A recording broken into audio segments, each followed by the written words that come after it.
Gasan muna natin itong ating mga gulay, mga boss ka-idol. Gasan muna natin ito, mga boss ka-idol.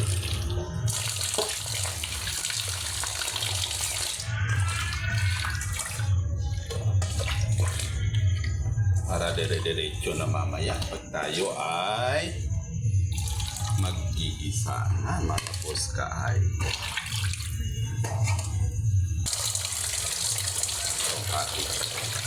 Kung mapapansin nyo po, isa, hindi ko po pinagsabay-sabay, magkahalo-halo po yung iba. Yung iba is naibukod ko po. Kasi batay po sa kung paano sila madali lang maluto kasi yung iba dito, mga kaidol. Kaya binukod ko po. Ayan. Ayan. Then, magigisa na tayo, mga ka-idol. Tayo ay magigisa na, mga boss ka-idol. So, lagay na natin yung ating bawang at saka sibuyas.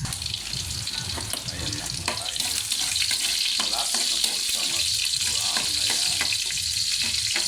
At dahil sinabi kong pork, ang tataw ko kanina, ito ang ating excess na adobo. Ayan. Konting adobo.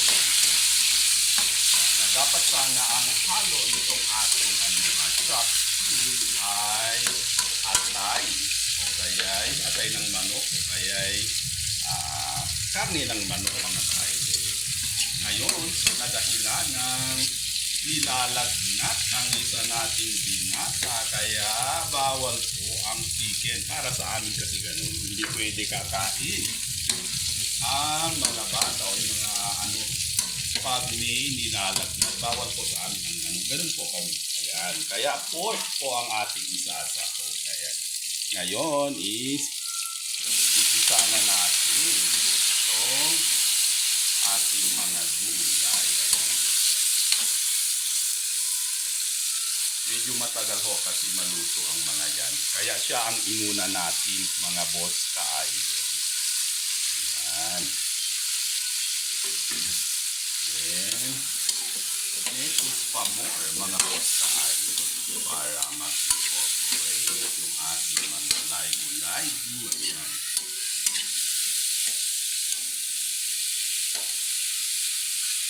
Kanya-kanyang pamamaraan sa pagluluto, mga ka-idol.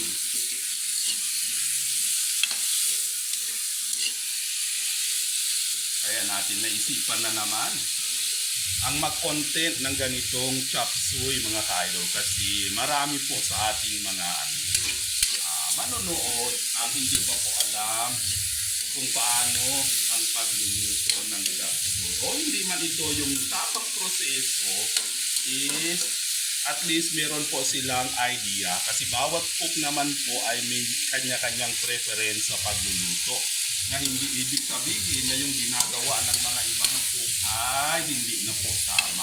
Kanya-kanyang pamamaraan lang po yun, mga boss ka-idol. Kaya ang importante ay mairaos natin ang ating niluluto sa isang napakasarap at masustansyang ulam tulad nito, mga boss ka-idol. Then, ilagay na natin itong ating cauliflower at saka broccoli. Cauliflower po ang tawag ng iba dyan sa amin, mga boss ka-idol. Natatawa po ako kung gano'n naririnig ko. At syempre, may kusmi-kus pa mo, mga boss ka-idol.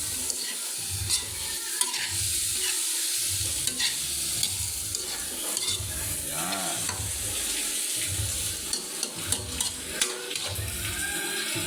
Then, takpan muna natin, mga boss ka-idol. Charan! Ayan.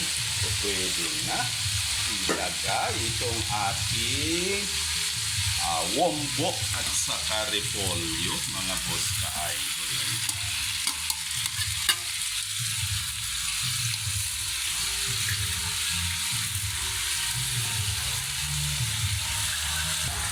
Ngayon is maglagay po tayo ng ating paminta. Siyempre, ang ating pampalasa, mga boss ka-idol. para magiging yummy ang ating mekos na chop suey. Siyempre, konting asin po, ayan. Mga ano lang, mga 50 pieces of asin. Ayan mga boss idol. Ang ating mekos na chop suey. Ayan.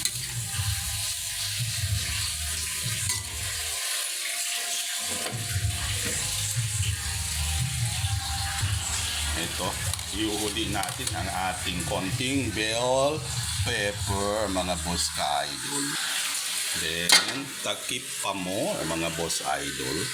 Ayan, ito po ang aming labas. Ayan, maberdeng kagulayan, mga ka-idol. Ayun, mga malunggay, naglilipasan na yung kanyang mga bunga dahil, ayan, hindi po nauubos.